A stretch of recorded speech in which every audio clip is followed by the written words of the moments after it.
وہ میاں بیوی جن کا نکاح قریب میں ہوا ہو، جو ابھی جوانی ہی کی زندگی ہوں، اور جو ابھی آپس میں بہت زیادہ اٹیچ ہوں، ان میاں بیوی کے معاملات میں کبھی کبھی رمضان میں خطرناک غلطی ہو جاتی ہے، اور وہ یہ کہ روزے کی حالت میں اگر وہ ایک ہی بسترے پر رہے تو بعض دفعہ ان کا نفس ان کو کنٹرول نہیں رہنے دیتا، اور دن میں وہ آپس میں اپنے پرائیویٹ تعلقات قائم کریں گے، تو یہ بہت بڑا بلنڈر ہو گیا۔ میاں بیوی اگر دن میں آپس کے پرائیویٹ تعلقات انہوں نے قائم کیے اور آخری حد تک پہنچے، جو اس کی آخری منزل ہے وہاں تک پہنچے، تو اس کے نتیجے میں کیا ہوگا؟ ایک تو یہ روزہ ٹوٹ گیا، اور اس روزے کے بدلے میں ایک روزہ رکھنا پڑے گا، اور ساتھ میں 60 دن کے لگاتار روزے بھی رکھنے پڑیں گے۔ 60 دن کا روزے کا جرمانہ رکھنا ہوگا، اور اس میں کوئی کنسیشن نہیں ہے۔ جناب رسول اللہ صلی اللہ علیہ وسلم کی خدمت میں ایک صحابی آئے، کہنے لگے یا رسول اللہ ہلکت، یا رسول اللہ میں برباد ہو گیا۔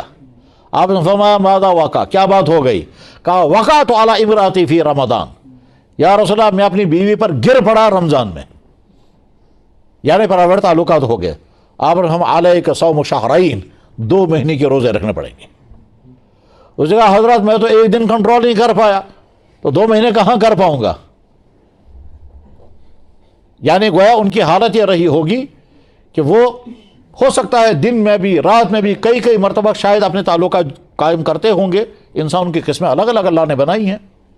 تو نے کہا حضرت میں تو ایک دن کنٹرول نہیں کر پایا، تو 60 دن لگاتار کہاں رکھ سکوں گا؟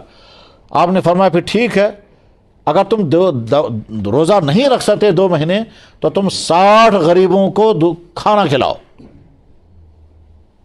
علیک اطعام 60 مسکینہ، 60 غریبوں کو کھانا کھلاؤ۔ انہوں نے کہا حضرت غریبوں کو کھلانا ہے؟ آپ نے فرمایا ہاں۔ کہا مدینہ شہر میں مجھ سے بڑا غریبی کوئی نہیں ہے، اور میرے پاس ہے ہی نہیں کچھ دینے کے لیے۔ تو آپ نے فرمایا نہ تم روزہ رکھنے کو تیار ہو، نہ یہ دینے کو تیار، ٹھیک چلو۔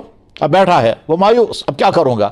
اتنے میں کوئی دوسرے صحابی آگے کھجوروں کا ٹوکرا لے کر، مگر ٹوکرا وہ چھوٹا والا نہیں، بڑا والا ٹوکرا، اس کو یہاں کشمیر کے دیہاتوں میں یٹ کہتے ہیں۔ خبر تو ایسا کنزبوز مت، ٹھیک ہے، گریز والوں کو پتا ہوگا، یٹ جانتے ہو؟ ہاں وہ بڑا ٹوکرا ہوتا ہے، میں نے مدینہ طیبہ میں دیکھا، آج بھی ہوتا ہے وہاں۔ وہ حبشی عورتوں کے بعد میں نے وہ ڈیوٹ دیکھی، میں نے بڑی توجہ کے ساتھ دیکھا، میں نے کہا ہاں یہ ہے وہ جس کا تذکرہ حدیثوں میں آتا ہے۔ تو ایک بڑا لمبا ٹوکرا پیچھے لٹکاتے ہیں گھاس واس کے لیے عورتیں، تو وہ بھر کر کے کوئی کھجوریں لے کر آیا حضور کی خدمت میں۔ تو آپ نے فرمایا صحابی کہ دیکھو اللہ نے تمہارے انتظام کر دیا، یہ سارا صدقہ کر دو، تقسیم کر دو اس جرم کے بدلے میں۔ انہوں نے کہا حضرت کس کو دینا ہے؟ فرمایا غریب۔ اس نے عرض کیا یا رسول اللہ اس پہاڑ سے اس پہاڑ تک، مدینے کا یہ جتنا ایریا ہے، اس پورے ایریا میں مجھ سے زیادہ غریب ہے ہی نہیں کوئی۔ آپ نے فرمایا چلو تمہیں کو ہو گیا یہ، اور فرمایا مگر صرف تم کو، اس کے علاوہ اور کسی کو نہیں، یعنی اسپیشل کنسیشن اس کو دی گئی۔